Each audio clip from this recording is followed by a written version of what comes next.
So this goes back to the idea that soul is being more engaged here as a perspective, as a way of knowing. So the quick answer is that we're cultivating that way of knowing so that when we walk out into the world, we're looking with a more soulful eye, right? And therefore opening ourselves to a different kind of experience, a more thoroughly imaginal, metaphorical experience, more mythopoetic. Why? Well, because that expansion, that more expanded sense of soul, I think, is what allows us to endure the difficulties.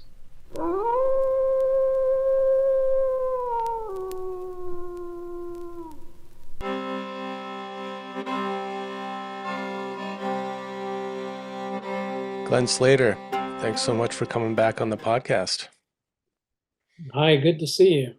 Yeah, good to see you too.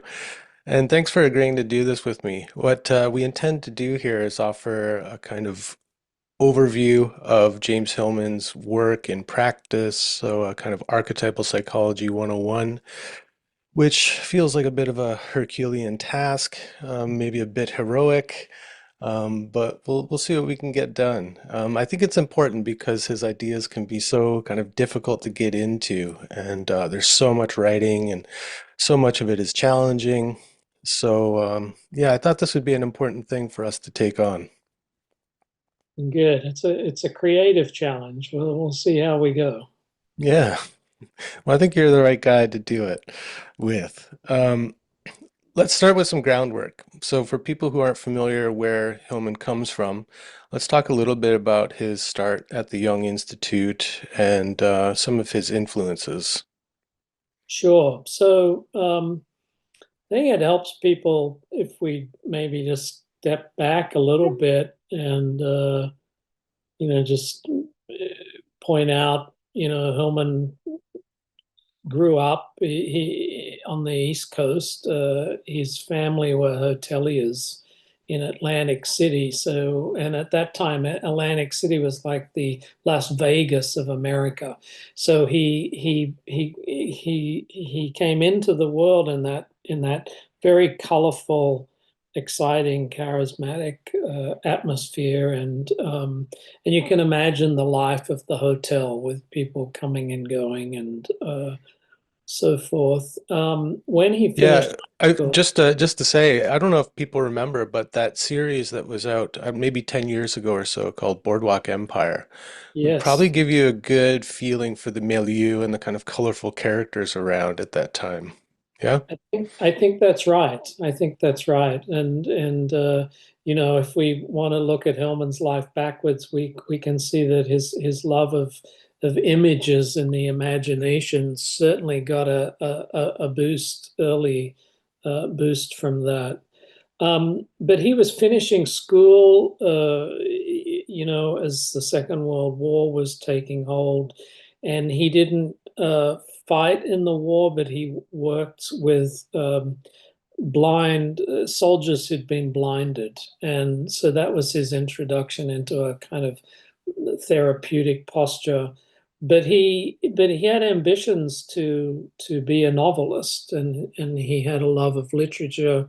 So he ended up studying at um, Trinity College in Dublin, and somewhere in that process, he someone introduced him to Jung, and and there was a period where I think he went off to India for almost a year to try to write a novel.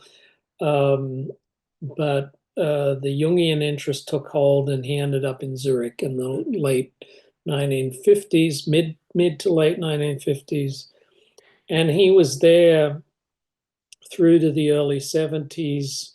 So he was around the Jung Institute when Jung was still alive. And when he actually completed his analytical training, early days of the Jung Institute, he was made director of studies.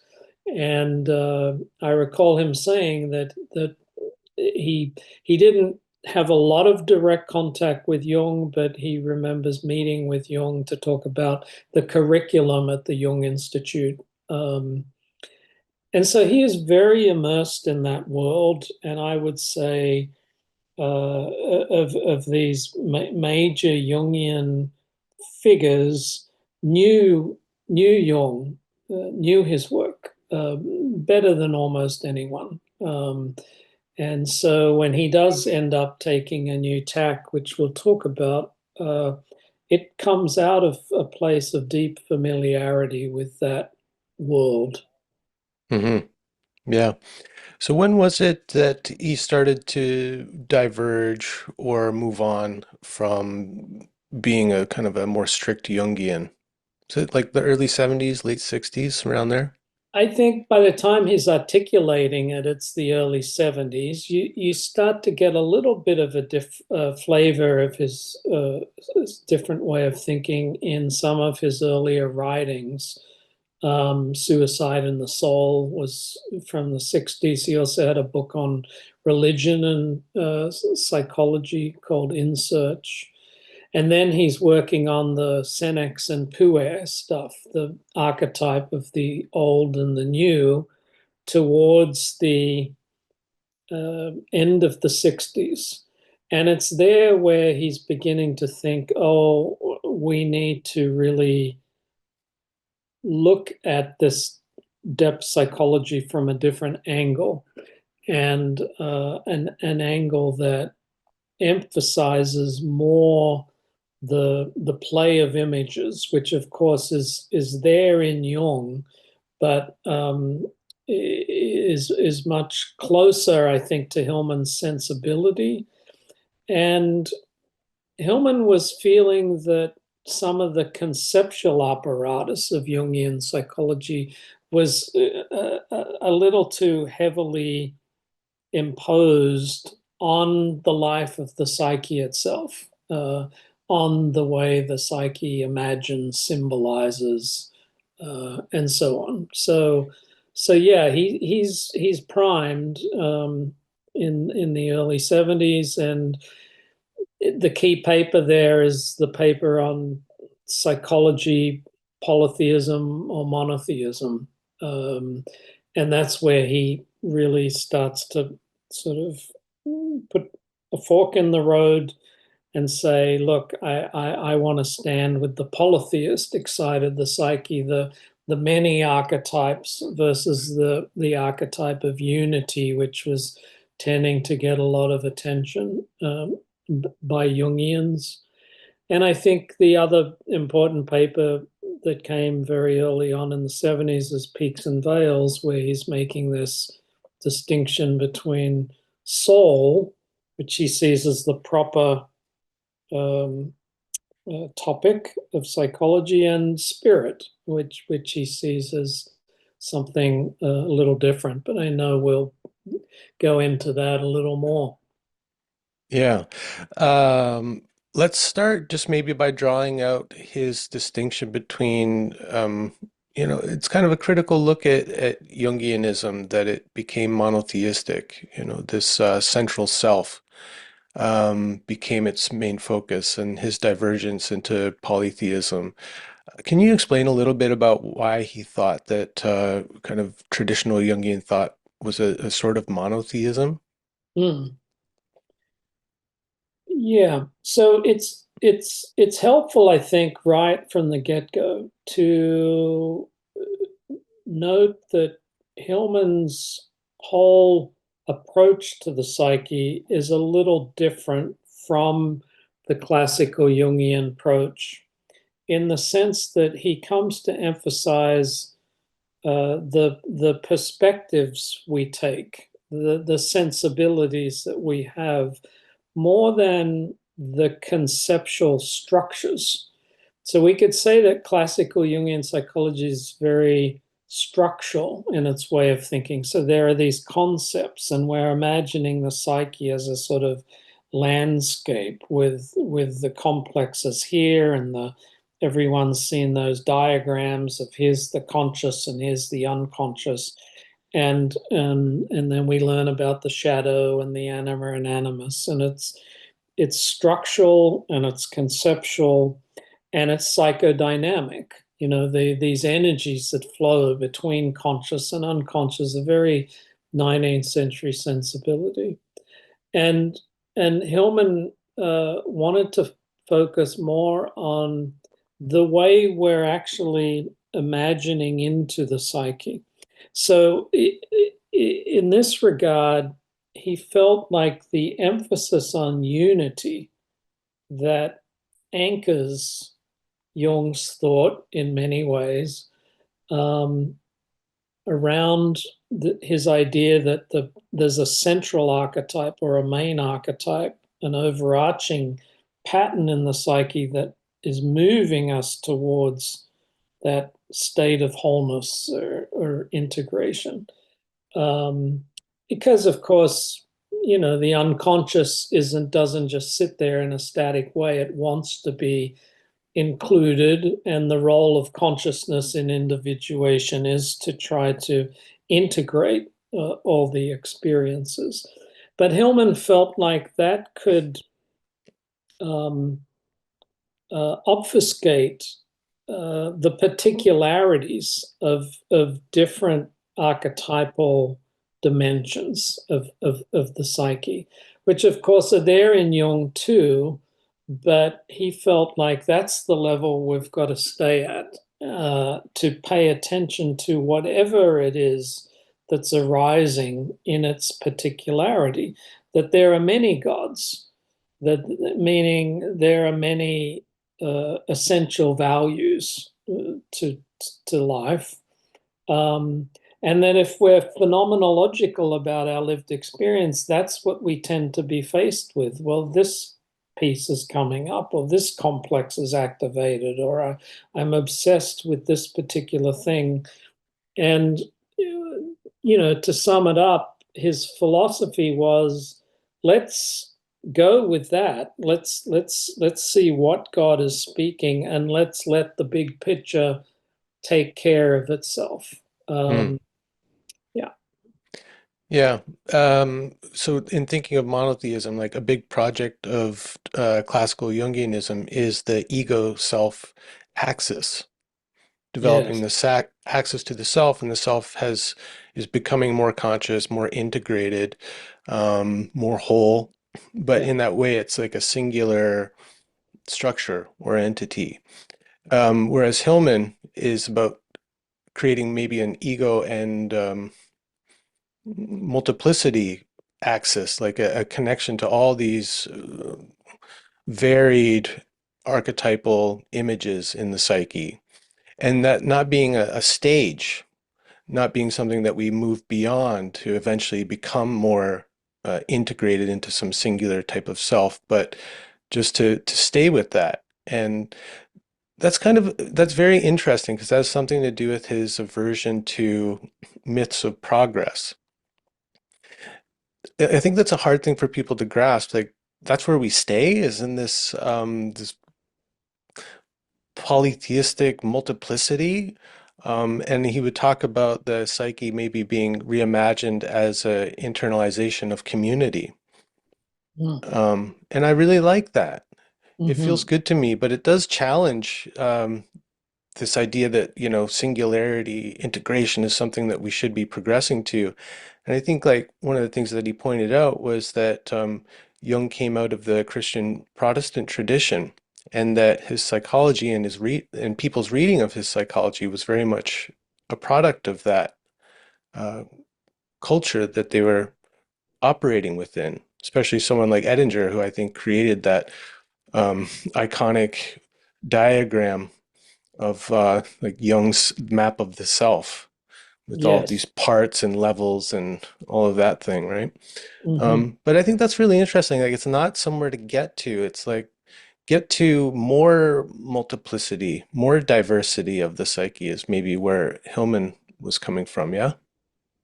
I think so. That if you set up this ultimate goal, then it means you're setting up a model of psychological growth or development that's moving towards this goal. And of course, that means you're in a state of not being not being there yet. And particularly as Jung amalgamates this archetype of totality with what he calls the God image in the psyche, that gives an extra layer.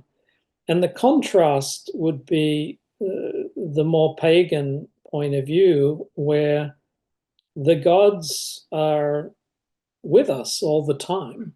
They're a part of life.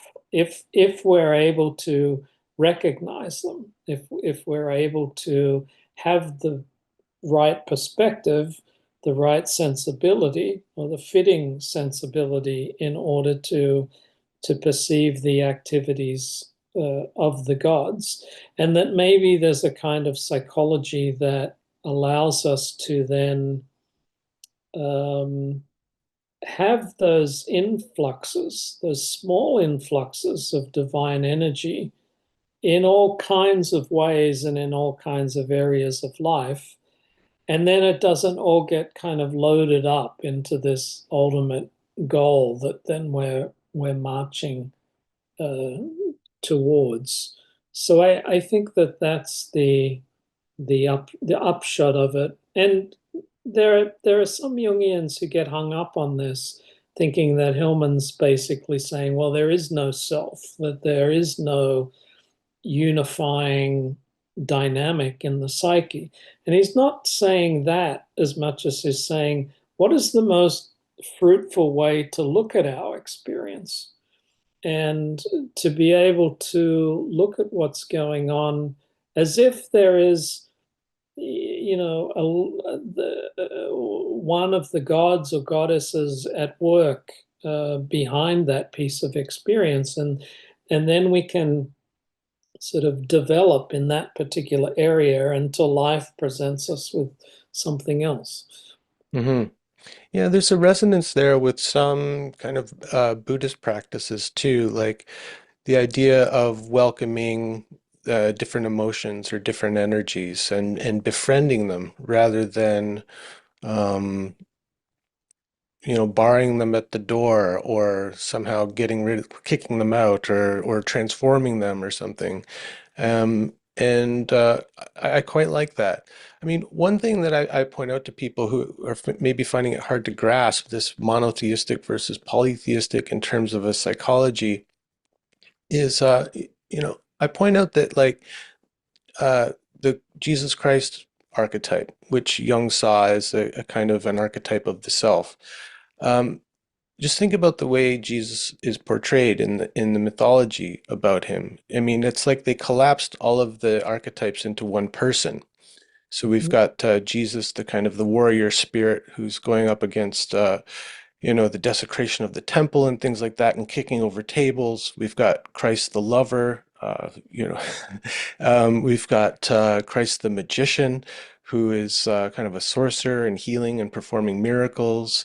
And we've got Christ the King of Kings. So it's all collapsed into one figure. And I think what we lose in that is we lose some of that differentiation and the relating to the different aspects of the person or the psyche or of life. And in that polytheistic model, everything is differentiated, everything is allowed, it's seen as part of like a whole tapestry of life. And I just like that was one of the big revelations for me in coming to Hillman. It's like just a feeling of like, it's all allowed, and isn't it wonderful that diversity? And maybe I'm more comfortable with the idea of a mosaic because I grew up in Canada, and that was one of our, things that we claimed is that Canada is a cultural mosaic, whereas the United States was supposed to be a cultural melting pot where everything becomes homogenous and integrated. And so I just find that kind of interesting and just my own personal relationship to it and finding a kind of relief and feeling like of excitement and welcoming to all the variants of experience. Ultimately, we need to see that all monotheisms have a hidden polytheism. and all polytheisms actually have a hidden monotheism. Mm, And the first is along the lines of what you just described. We look at this one figure, Jesus Christ, but who or what is that Christ principle? How do we get to know that? How do we deepen into it? Well, Jesus is a different way in different phases of his life at different times. He takes on different roles, and it's the same with the Old Testament God. I think it was Jack Miles who wrote the book Jung, not Jung, God, a biography, mm, and there argued that the Old Testament God has over 20 different personalities. mm. So who or what are we dealing with? Well, we're trying to get into the particularity in order to really deepen into the experience. In contrast to when you slap on some overarching idea of this is God, like in the fundamentalist way of thinking, this is how we define God, and that's it. That's the end of the story. Um, you're working then with a more egocentric kind of point of view. You've got your abstract conception, or you've got your black and white description as you're reading the Bible literally, and the ego then hangs on to that. Whereas if you're working with these specific images, they're always opening you to other possibilities, other meanings, you see. And for Hillman, it's the keeping the imagination live in that way that really goes hand in hand with a sense of soul and a sense of depth. And if you have a psychology that's just aiming to cultivate that qualitative space, then it's the specific images. So all of this is to say that when we think about polytheism and monotheism in archetypal psychology, we shouldn't be thinking about a structural argument. Is reality ultimately polytheistic or monotheistic? Hillman's describing different ways of seeing. So we can look at the Jesus story in a polytheistic way. Right. Or we could, for example, look at paganism in a monotheistic way. If you just sort of scoop it all up and amalgamate it into certain principles, we might accuse the New Age of doing that in some respects. So I think that's, for me at least, the way to think about it. Hmm. Yeah, well, let's talk a little bit about that distinction between spirit and soul that Hillman writes about in Peaks and Veils, which is one of my favorite essays of his, and it's oh gosh, what's the name of the collection that you wrote the intro for? It's That's the Senex, right? Senex and Puer. Yeah. So it's in the Senex and Puer uniform edition, and Glenn, you wrote the introduction to it, and I think that introduction is a great introduction into Hillman's work. So, and I think Senex and Puer is a really interesting place for people to start, mainly because of the peaks and veils, because it kind of sets up his overall philosophy, drawing on John Keats's notion that the world is a veil of soul making, in contrast to the Christian idea of the world as a veil of tears, of suffering. Like Keats is kind of saying, well, what's that suffering for? Well, it's for this thing I'm calling soul making. So let's talk a little bit about that, like the notion of soul making, the distinction between spirit and soul. But maybe start with the spirit and soul thing, because that's a really interesting idea. Yep. Well, we do tend to, in our general conversation, use those terms somewhat interchangeably, don't we? And particularly now, since people often describe themselves as spiritual and not religious, um, spirit gets associated with the search for meaning and purpose and all of that. But Hillman's trying to get beyond that generic level and drill down into, well, what is more at the essence of these terms?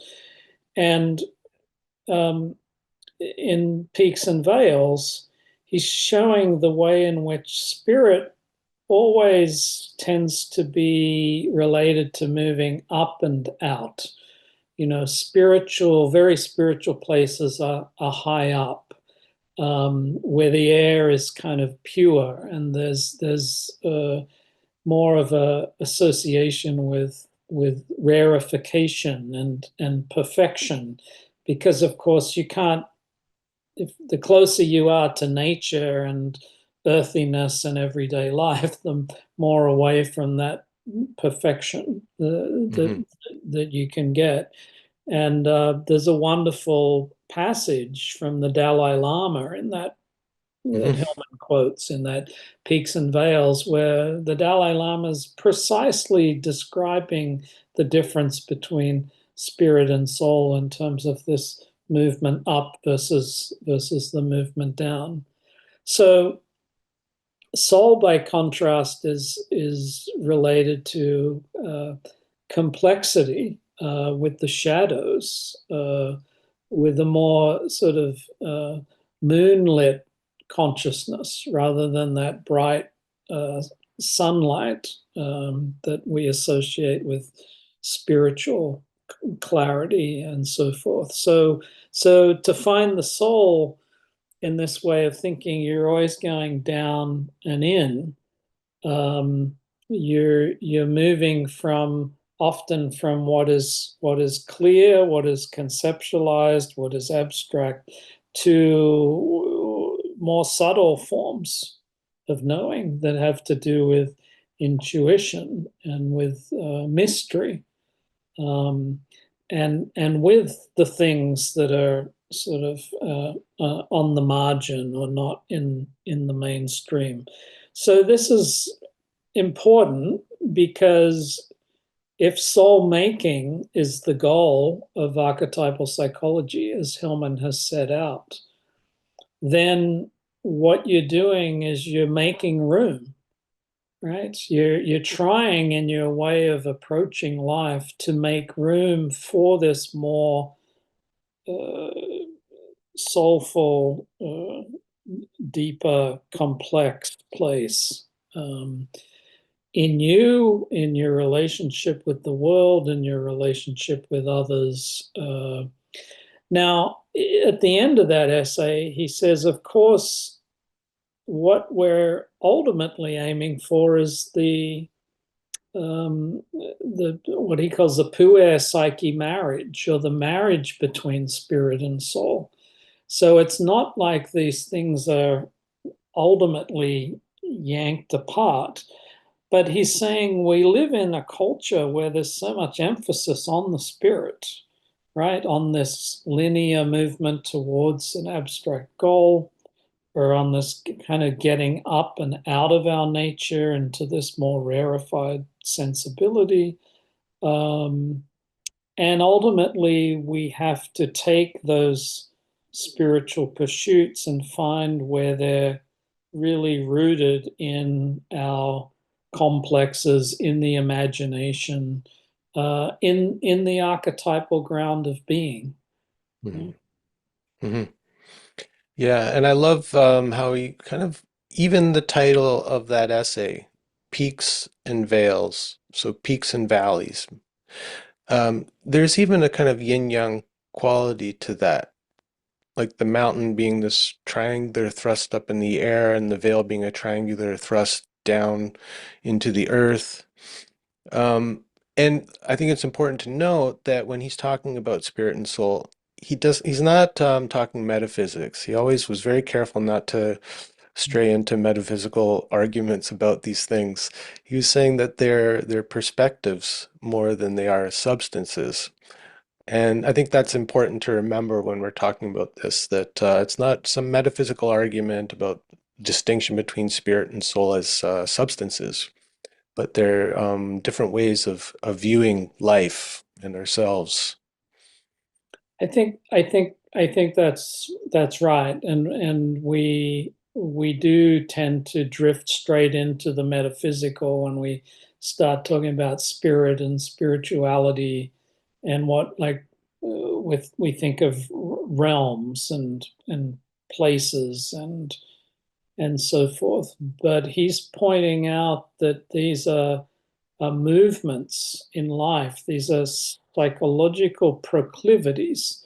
We can be someone who's very drawn to the spirit, and so the people who step out of life for that reason, they go into a monastery, and then they focus on prayer, and they keep simplifying their life, and they live in very spare cells. they're often called.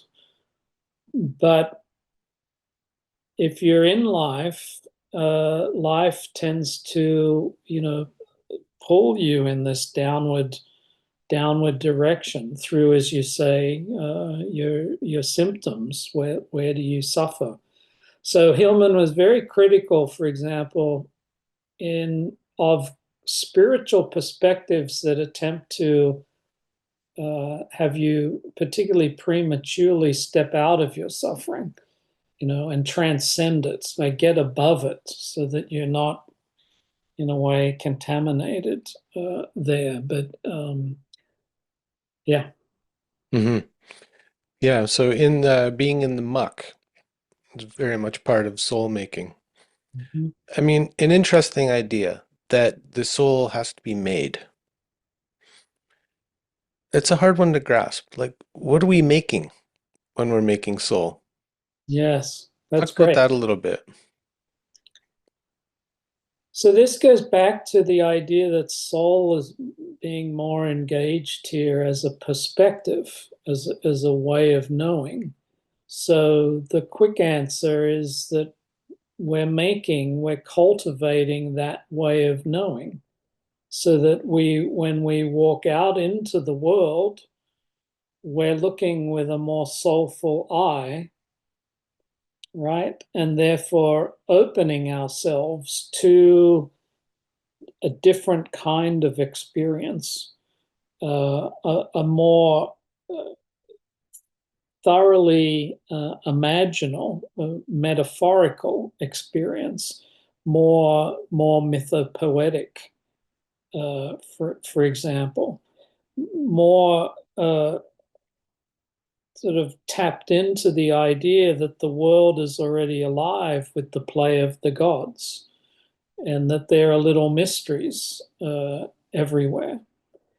And again, this isn't trying to talk about the difference between this practical, scientifically understood world, and here's this other kind of soulful world.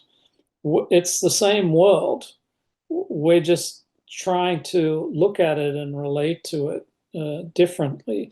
Why? Well, because that expansion, that more expanded sense of soul, I think, is what allows us to endure the difficulties, right? Mhm. If we accept the complexities, the mysteries, and we're not always trying to get to these states of purity or perfection, or having it all together, or have everything ordered, um, then Hmm. we just seem to go along in a way that's more conducive to, and I think in Hellman's argument, the psychic natures that we are. Hmm. Hey, if you haven't already, take a moment, like this video and subscribe to the channel. It actually really helps. And look, if you really want to support the podcast, consider becoming a Patreon member. Starting at just $5 a month, you get early release of all episodes weeks before they're out to the public with no ads, no interruptions. We do a monthly call where we get together and we talk about topics like the one we're talking about on this podcast, me and you and other cool people. And you get other stuff. There's a private RSS feed that you can subscribe to and listen to extra bonus content on your favorite podcast player. It's really great and it's growing. So go to patreon.com/howl in the wilderness and join up. I think for me, the soulful perspective has radical implications for our society, especially now when it's becoming even more, I would say, like spirit oriented. I'm Mhm. thinking about the kind of extreme duality, the right and wrong, the morality that's alive in the culture right now. People like the transhumanists looking to overcome death.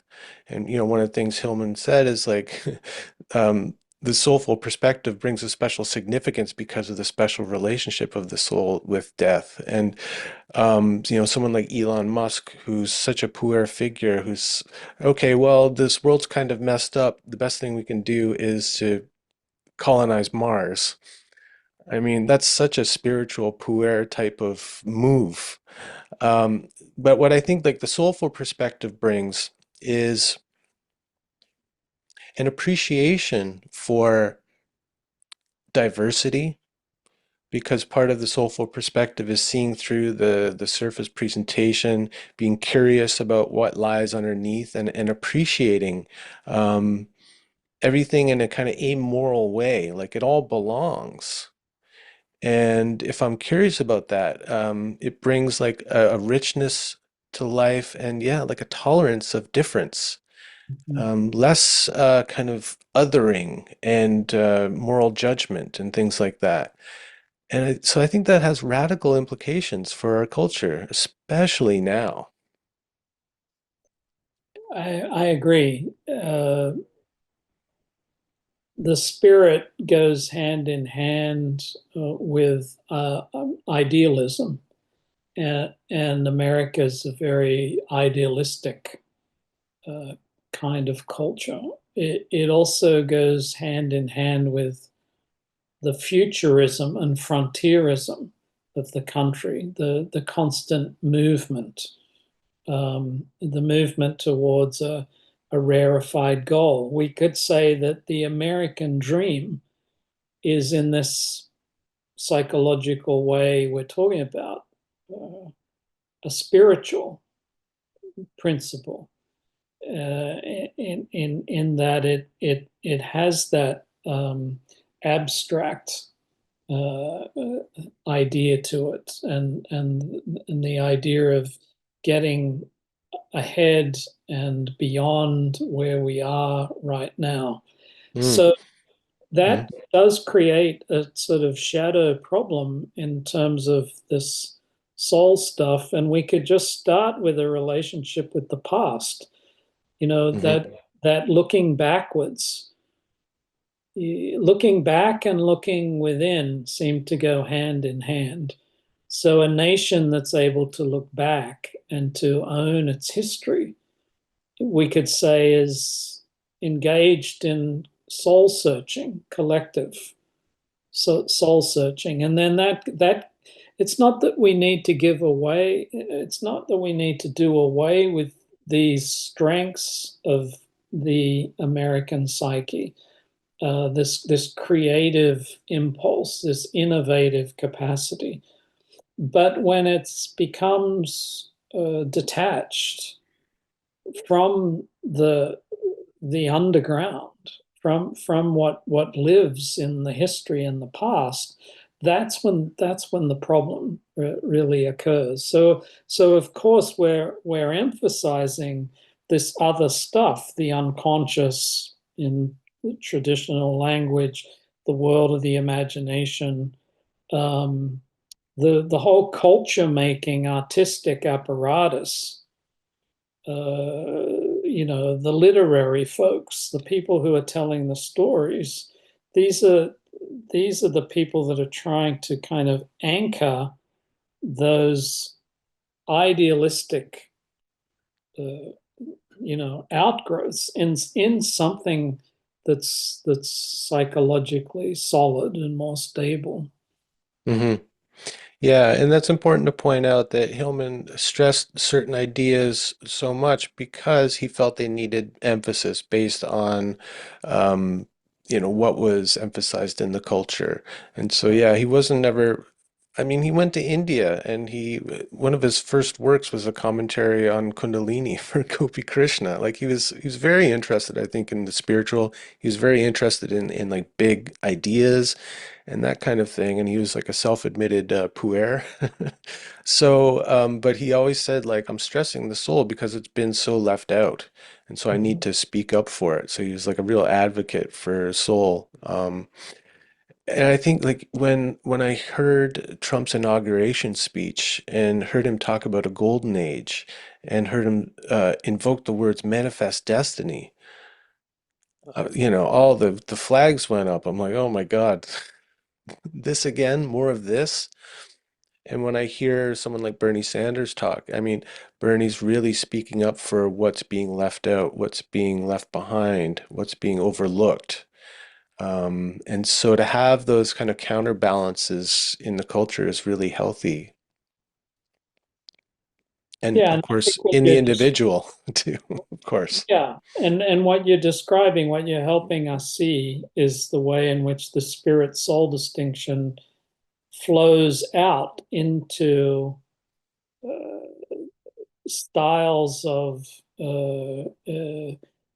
planning and vision, and of course that spiritual piece. That's what sells. Hmm. Yeah, well, especially in America, to a certain faction of America. Yep. But and I think that's an important part of Hillman's work is that it wasn't confined to the individual, what's like the soul work wasn't happening in the clinical room. He wanted it to be happening in the world. And so it was really important to take these psychological insights and see the world through those lenses so that we could better understand what's going on, what's being left out, where we've become too one-sided, where there needs to be more integration or diversity. Mhm. Yep. Yeah. Let's talk a little bit about another one of these big ideas of Hillman's that I think is really interesting because it kind of shows up in one place in a soul's code, and that's Plato's Myth of Ur from the Republic, what Hillman would call in shorthand the Acorn Theory. And I've been thinking about this one. I mean, I really like it because it jibes with an instinct I had from when I was a young child that my soul was born into this particular family, and I had to go through certain things in order to learn and grow and become who I was meant to be. I had that intuition before I ever heard of this theory. So when I heard it, I said, "Oh, yes, that." But what it speaks to, I think, in a larger sense, is the importance of having a myth to live within, maybe is the best way to put it, Mhm. because I didn't feel like I really grew up with a guiding mythology or a myth that contained my story the way I saw it unfolding. And I think like that's like Hillman's not saying in order to be an archetypal psychologist, okay, first principle is this is our guiding myth for archetypal psychology that everyone is born with these characteristics and it's their job, the daimon is helping you to become who you're meant to be and all of that. But I think it's about having some kind of myth to live by. Would you say that is that your read on it as well? Yeah, and you've laid it out well and put a lot on the table. The Soul's Code, of course, was Hellman's best-selling book. It came late in his career, but it demonstrated, I think, quite powerfully what he'd been up to for a long time, Mm-hmm. which is pushing against uh, very worn ways of thinking about psychological development. And what he's particularly taking on in this is the nature versus nurture uh, debate. And Right, like the developmental psychology myth, let's say. Yes, and you could say maybe the two sides of that, but I think what he's saying to us is that when we get caught in that argument, we miss something. What is a more soul-centered perspective of development?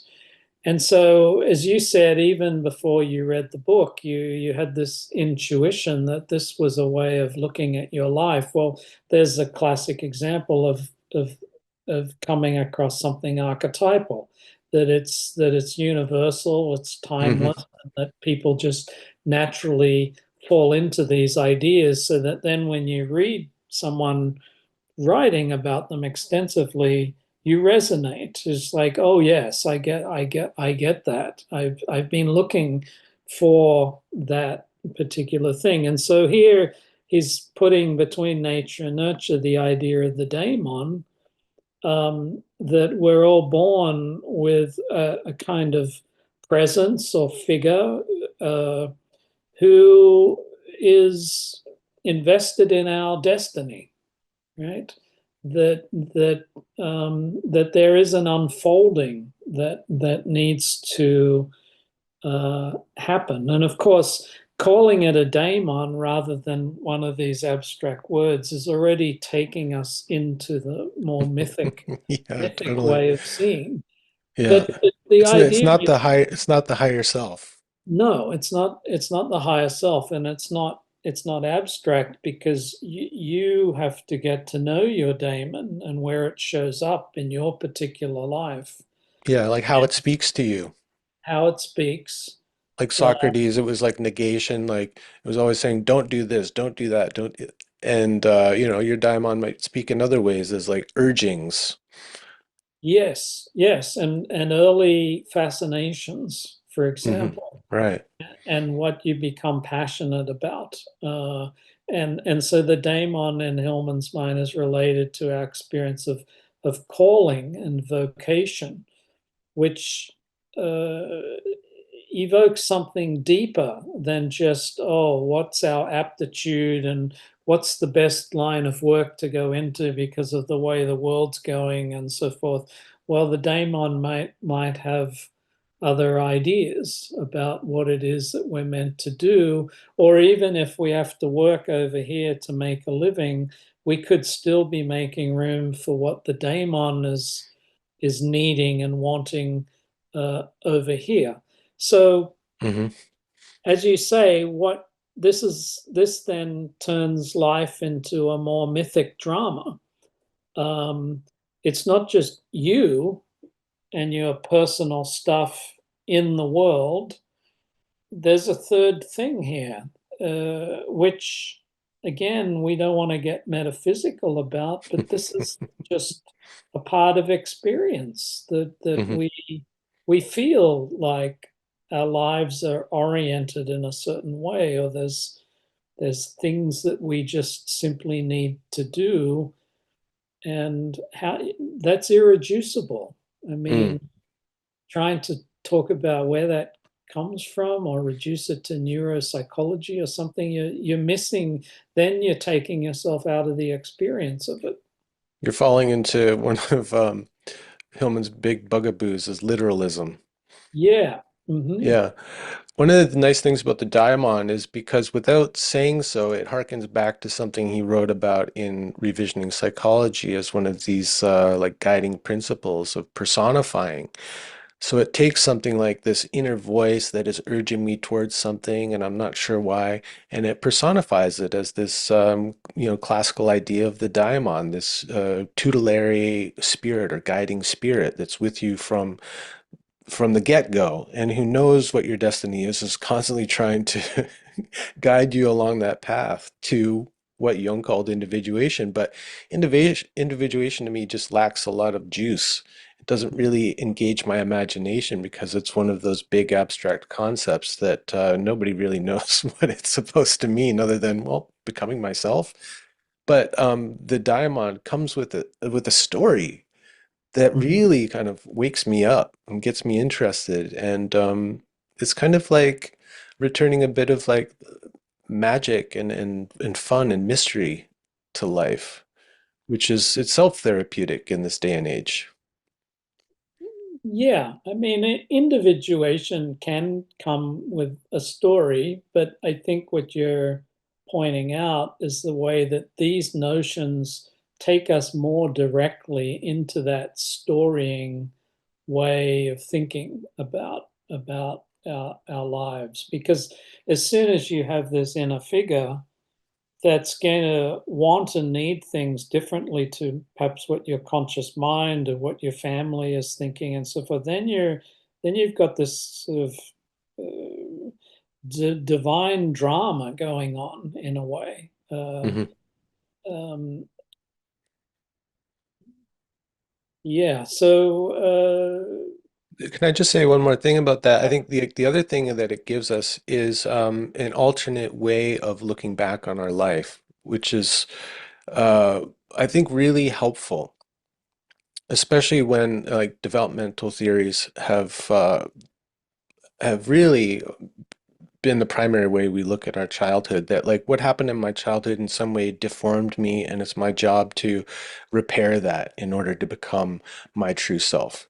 Whereas something like the Acorn Theory is saying that like what happens to you is actually forming you into who you're meant to be, and it was actually necessary to your fate. And that gives you a whole different kind of attitude when you're looking back at the slings and arrows of your childhood that I find is I don't know, it's hard to say with Hillman, like it's kind of like more positivistic in a way, which he would probably say, "Oh no, it's not." But I don't know. For me, it's there's something it's a more maybe meaningful way of looking back on my life and reading it that way. yeah. Well, already in Jung, there's this idea that the psyche has a telos that we're not just being pushed from behind with our childhood experiences, and that when we get into therapy, if we unravel all of these causal pieces, then we'll figure out what's wrong and so forth. And Jung had this other idea that the psyche is interested in where we're headed and maybe is in a way constellating certain experiences. So I think this theory of the acorn, and as you say, looking back, um, it's a theory that emphasizes that sense of the telos, and it's the case, isn't it, that very often when we're just in the throes of living, we're just trying to keep our head above the water, make something happen. We can't fully see this, but as you say, when we look back on our lives and we think, well, how did I get to this place? Then you look at these difficulties or these complexes or these wounds and you say, that was a necessary part of getting me to this place. And so then from that perspective, the daemon comes more alive. But I'd also say, because you began to point to Hillman's idea of personifying, that the daemon, if we're honest, does come to us as a sort of voice or maybe a synchronistic presence in the world. It's certainly the dream world personifies these figures. And Hillman's idea is that there are certain streams of soul making, of which personifying is one, that we can augment, we can lean into. We can notice those subtleties and in a mythopoetic way, amplify them, give them more substance, give them more of a psychic reality. Hmm. Can we take a little break? Yep. So, is this more or less what you had in mind? Yeah, no, it's great. Okay, good. All right. Yeah, I think it's going to be really helpful to a lot of people. I've been responsible for introducing some people to Hillman's work, and it's kind of like It can be overwhelming and really challenging. So I really wanted to get some kind of like intro to his work and just helping people go into his work with the right attitude Hmm. so they're not so kind of reactive and defensive. Yeah, and it is tricky though. I mean, I always find teaching archetypal psychology tricky, even to people who are, engaged in it, because you're dealing with these Jungian ghosts on the one hand, and then on the other, his pretty radical countercultural stance on many things, like psychopathology and yeah. Yeah.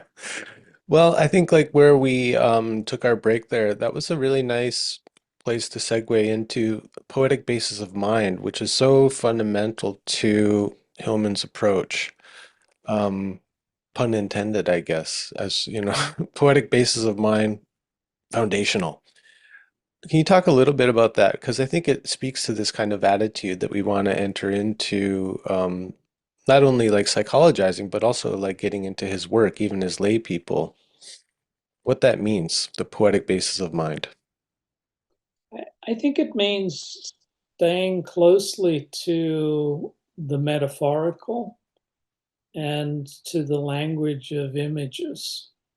If we think about poetry, what is poetry all about? It's about uh, metaphors and images that speak to the deeper stuff of life. And so emphasizing the poetic, I think strictly speaking, the mythopoetic is Hillman's way of saying the soul delights in this kind of language, whereas the abstract conceptual language of psychology speaks more to the ego. So this goes back to an argument he made in the book he wrote before revisioning psychology called The Myth of Analysis, where he said, what is it that we're aiming for when someone does a deep analysis? What's the goal? Well, in that more traditional language, it was often talked about as developing a symbolic life, a way to be in life where you related to things in a thoroughly symbolic way rather than a literal way. Hmm. And he said, but here we have all of this analytical apparatus. Um, so it comes from the dream. The most quintessential expression of the psychic depths comes to us nightly in the form of the dream. But the dream doesn't speak to us in abstract conceptual language. It speaks to us in metaphors. Um, so, to back a little bit, what's Hellman's project here? He's wanting us to be more psychological, but more psychological in a way that's fitting to the nature of the psyche, right? And so the language of poetry and myth is what is closer to that psychic ground. Hmm. And he would always quote Jung as saying, Psyche is image and image is psyche. He would flip it, the one and the same. So the psyche speaks in images. And when we talk about poetic basis of mind, he's talking about like what is actually foundational to our minds, our consciousness. That first, uh, like even all the language we use is metaphorical to a certain degree. So at its very essential or fundamental construction is our mind is based on the poetic or the mythological or metaphoric way of viewing the world, and uh, to not leave that out or to even to recover it will allow it, like symbolic life again, it's one of those terms I'm like I don't know, that doesn't draw me in, But Mm. if I think about it as like the goal of this project is to lead a more soulful life, which to me is a life rich with meaning, a life of depth, of being engaged with the mystery, of being embodied and appreciating sensual pleasure, all of these kind of things. It's like, that's what I want. I want to live a soulful life. I Mhm. don't really know what it means to live a spiritual life, but I know what it means to live a soulful life. Like I know it when I feel it, when something's got soul or that it feeds my soul. Yeah. And part of living a soulful life is, yeah, what you're describing here, this poetic sensibility, the aesthetic sense of appreciation for not just beauty, but also the beauty in the ugly or the deformed. Hillman was great at drawing that out too, and like bringing that in. Yeah, I think appreciation's the key word here because if we go back to that personifying proclivity in the psyche, that of course myth and dream naturally, right, exemplify. Hillman points out that with personifying comes eros, that you can be in a relationship with a figure like a daemon in a way that you can't with a concept. Yeah, exactly. Yeah. Uh, yeah, and that erotic energy that soul is right there already. You Hmm. know, if you've got that piece of relationship, and this does relate to images, and here we I think need to step back because people often hear that word and they immediately get locked into visual images. Yeah, a picture. Yeah, picture, but in both Jung and Hellman, an image is more like a psychic impression. Yeah. And of course, it can have a visual component to it, but it will always come with a certain feeling quality, a certain valence.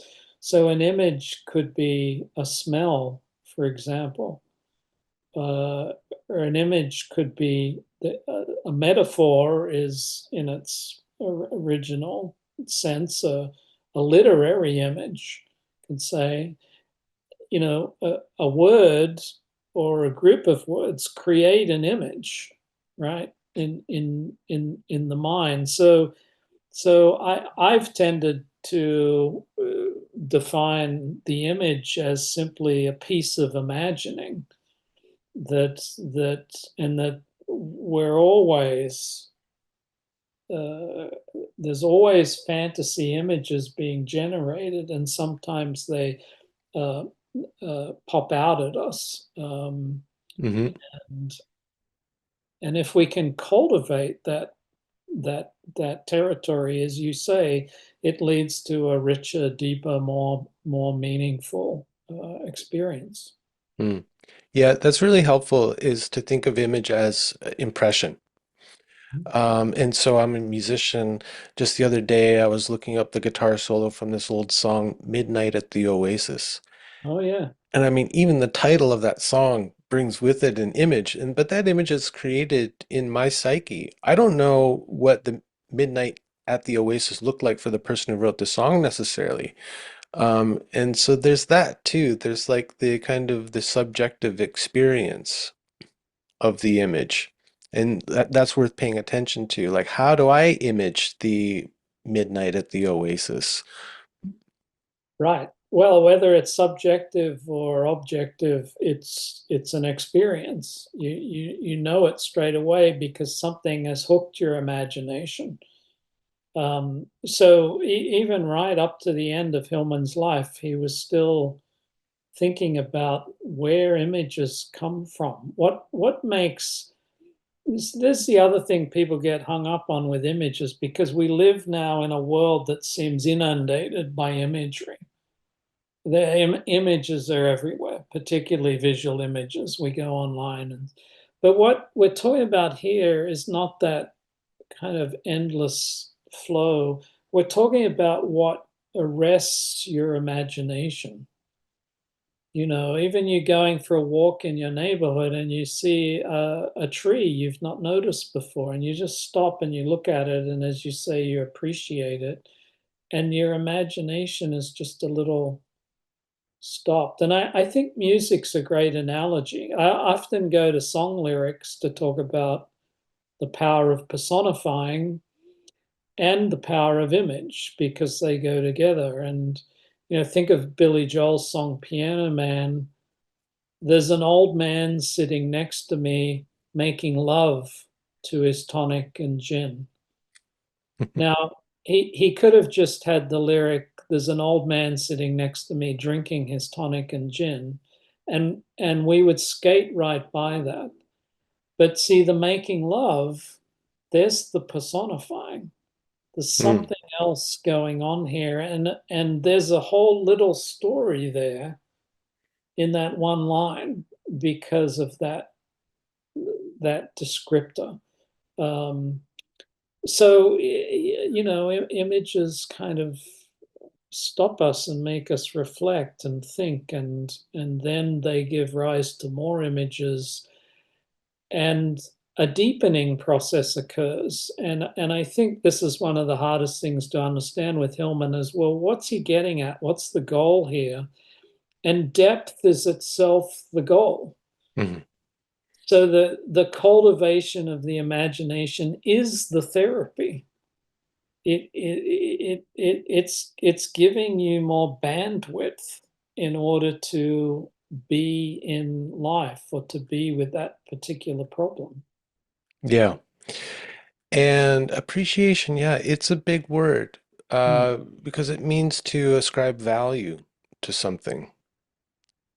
And one of the ways, and this actually, it was funny, it came up today. I had put out on Patreon that I was going to be speaking with you about Hillman and trying to do this archetypal 101 type thing. And somebody responded they had quite a strong response to it, like that it was kind of hubristic to claim to be practicing an archetypal psychology. And they said, like, I can understand a psychology of archetypes, but this archetypal psychology, I mean, it just seems like you're going up against the father figure, all this kind of thing. And it was interesting because I pulled a little excerpt from Hillman where he's talking about what does archetypal psychology mean, or what does it mean to be in archetypal psychology. And he addresses this, that archetypal refers to to the value that we give to images and experiences.